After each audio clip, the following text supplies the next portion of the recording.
Behind the elegance of the Victorian era, with its grand gowns, candlelit churches, and lavish wedding celebrations, lay traditions few people speak about today.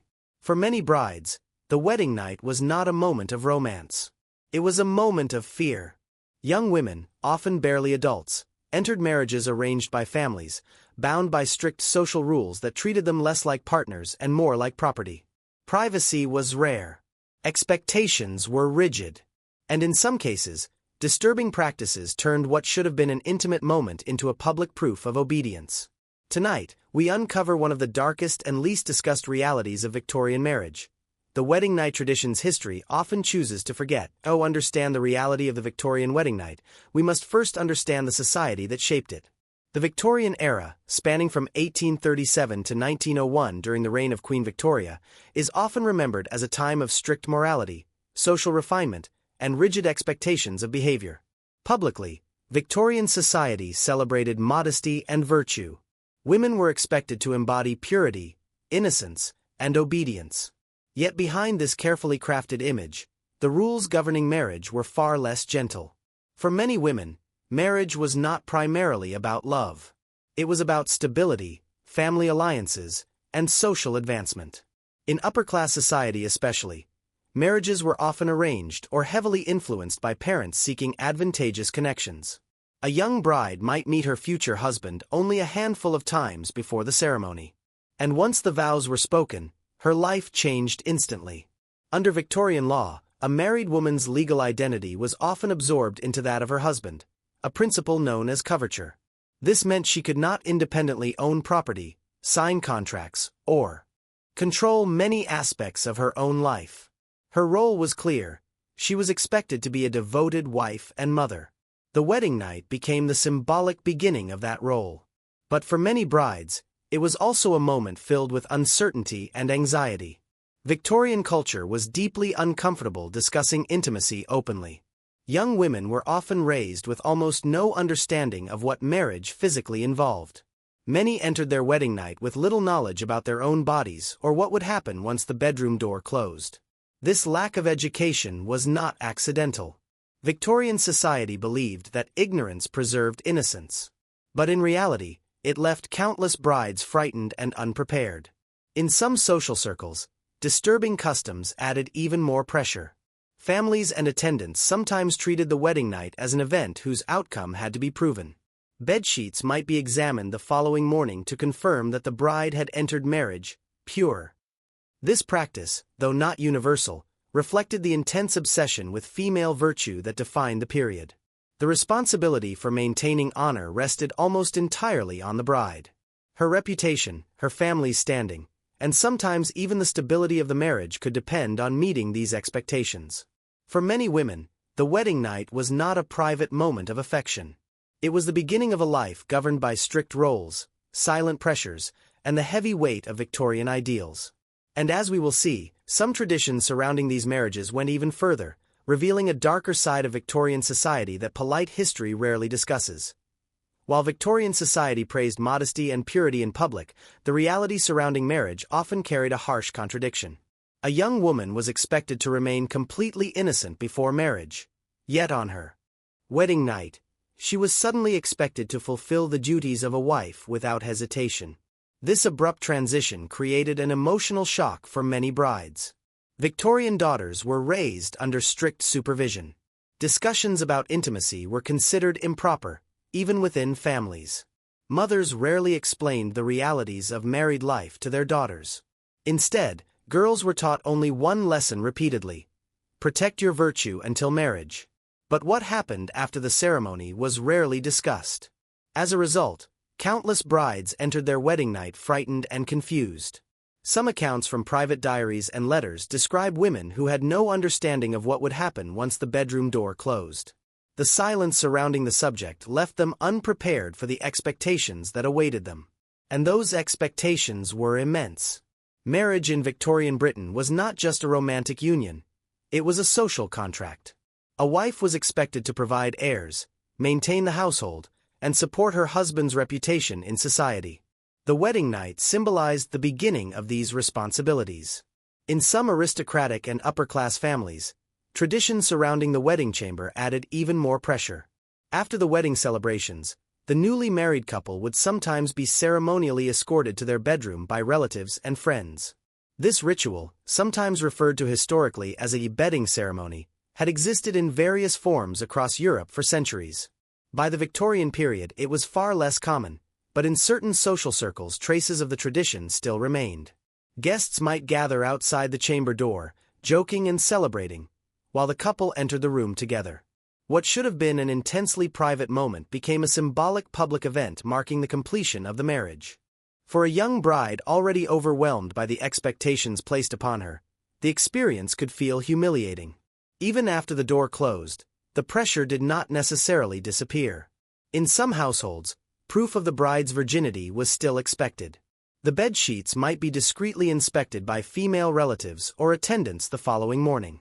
If signs of blood were present, it was taken as confirmation that the bride had been pure. If not, gossip could spread quickly. Such practices were rooted in centuries-old beliefs about honor and family reputation. A woman's virtue was seen as a reflection of her family's moral standing. Marriage, therefore, was not only a personal relationship, it was a public demonstration of social respectability. But these traditions ignored a simple truth. Not every woman experienced the physical signs people expected. Medical knowledge at the time was limited, and the pressure placed on brides created unnecessary shame and fear. Yet Victorian society rarely questioned these customs. Instead, the responsibility for maintaining honor continued to fall almost entirely on women. And behind the elegant dresses, candlelit weddings, and grand receptions, countless brides stepped into married life carrying a burden of expectation that few people openly acknowledged. In the next part, we will explore how some Victorian women quietly resisted these pressures, and how changing attitudes toward marriage slowly began to challenge these traditions. Despite the rigid expectations placed upon them, not every Victorian bride accepted these traditions quietly. Beneath the surface of polite society, subtle forms of resistance and quiet adaptation began to appear. Victorian women were often portrayed as passive and obedient, but the reality was far more complex. Within private letters, diaries, and personal accounts, historians have found glimpses of brides who questioned the strict rules surrounding marriage and intimacy. Though they rarely challenged these customs openly, many found ways to navigate them with caution and intelligence. One of the most significant changes came through education.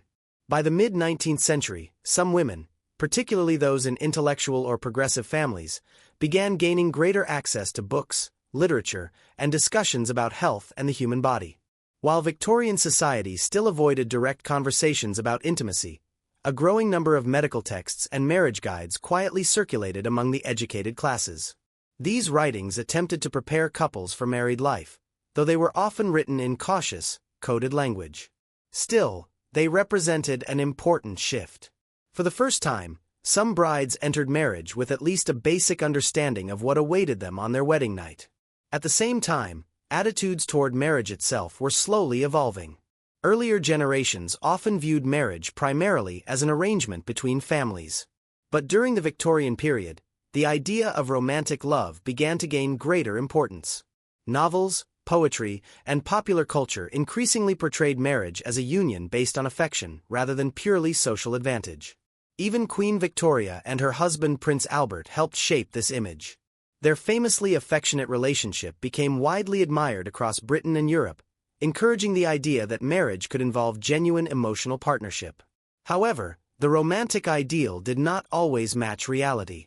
In many households, the traditional power structure remained firmly in place. Husbands retained legal authority over their wives, and social expectations continued to prioritize obedience and duty. For women, the wedding night still marked a dramatic turning point. It signaled the end of childhood and the beginning of a life defined by responsibilities that society considered natural, but which often came without preparation or consent. Some women responded to these pressures by forming strong networks of support with other women. Older sisters, trusted friends, or sympathetic relatives sometimes provided the advice that mothers and society refused to give openly. These quiet conversations helped prepare younger brides for what lay ahead, offering reassurance and practical guidance. Over time, Such informal support networks became one of the few ways women could share knowledge about married life. They created small spaces of honesty in a culture that otherwise demanded silence. Yet even with these gradual changes, the deeper expectations surrounding marriage remained powerful. Victorian society continued to place enormous importance on reputation, virtue, and social appearances. And while the wedding celebrations themselves might appear beautiful and joyful, the reality waiting behind the closed door of the bridal chamber was often far more complicated. In the next part, we will uncover how these traditions began to face growing criticism, and how changing ideas about women's rights slowly started to challenge the old Victorian rules surrounding marriage. By the later decades of the Victorian era, the traditions surrounding marriage and the wedding night were beginning to face quiet but growing criticism. Society itself was changing. Industrialization had transformed cities, education was slowly expanding, and new political movements were beginning to question the rigid roles assigned to women. While the expectations of marriage remained strong, more voices were starting to challenge the idea that a woman's entire identity should be defined by obedience to her husband. One of the most significant turning points came through early discussions of women's legal rights. Under the traditional system of coverture, a married woman's legal identity was absorbed into that of her husband. She had little control over property, finances, or even many personal decisions. For reformers, this imbalance raised serious questions about fairness within marriage itself. Campaigns for legal reform gradually gained support. A major milestone arrived with the Married Women's Property Act 1870, which allowed married women in Britain to keep earnings they made through work and to inherit certain property. Later legislation strengthened these rights further, slowly changing the legal balance between husbands and wives. Although these reforms did not immediately transform daily life, they signaled an important shift in how society viewed married women. Marriage was no longer seen purely as a relationship of control. It was slowly beginning to resemble a partnership. At the same time, medical knowledge and public discussions about health were also evolving. Doctors and writers began addressing subjects that had once been considered too delicate to discuss openly. Marriage manuals, advice columns, and medical guides started to appear, offering cautious guidance about relationships and family life. These publications did not always challenge traditional ideas directly, but they did encourage greater understanding and communication between couples.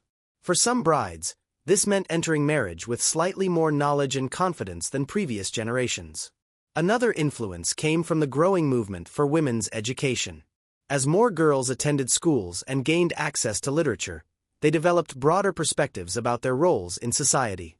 Educated women began writing articles, essays, and books discussing marriage, family life, and the expectations placed upon women. Some even criticized the silence surrounding the wedding night itself. They argued that the lack of honest conversation left young brides unprepared and vulnerable, forcing them to face one of the most significant moments of their lives in confusion and fear. These ideas were controversial. Many members of Victorian society still believed that discussing such subjects openly threatened moral values. Yet the conversation had begun, and once these questions entered public debate, they could not easily be silenced. Gradually, attitudes toward marriage began to soften.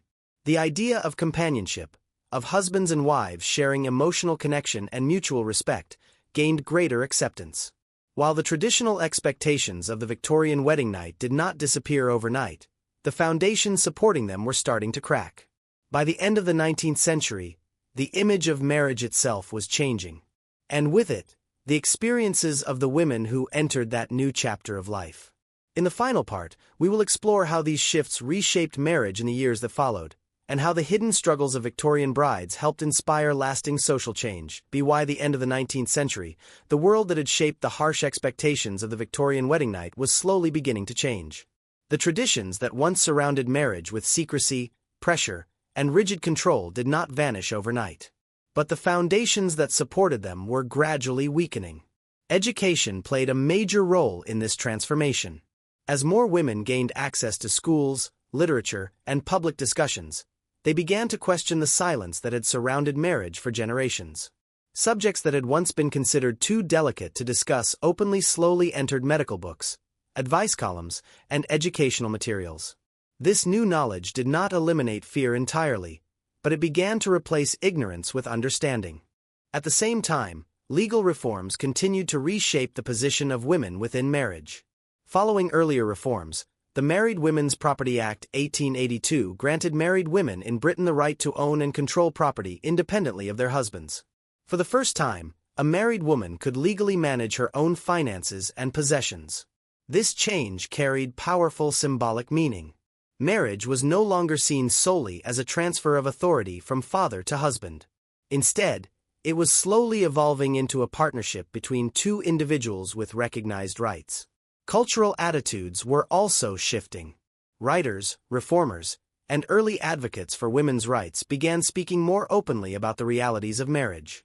They criticized traditions that placed overwhelming pressure on brides while offering little preparation or support. Some argued that honesty and education were essential for healthy relationships. Their ideas were controversial in conservative circles, but they sparked conversations that would continue into the 20th century.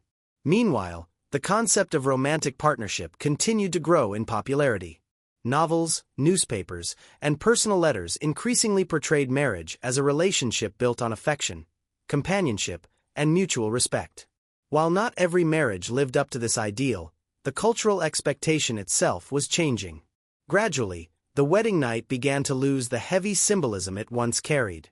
Instead of being treated as a public test of virtue or a social obligation, it slowly became recognized as a private moment between two people beginning their life together. This shift did not erase the difficult experiences faced by many Victorian brides. For countless women, the transition into marriage remained filled with uncertainty, emotional pressure, and strict expectations. But their experiences were not forgotten entirely. Through diaries, letters, and historical research, historians have uncovered the hidden stories behind Victorian weddings. Stories that reveal the complexity of a society often remembered only for its elegance and strict morality. These women lived within a system that rarely gave them a voice. Yet their quiet resilience, their private conversations, and their gradual push for knowledge and reform helped lay the groundwork for future change. Today, when we look back at the traditions of the Victorian wedding night, we see more than strange customs from another era. We see a reflection of how societies evolve, how silence can give way to understanding, and how the experiences of ordinary people, even those whose voices were once hidden, can slowly reshape the rules of the world around them.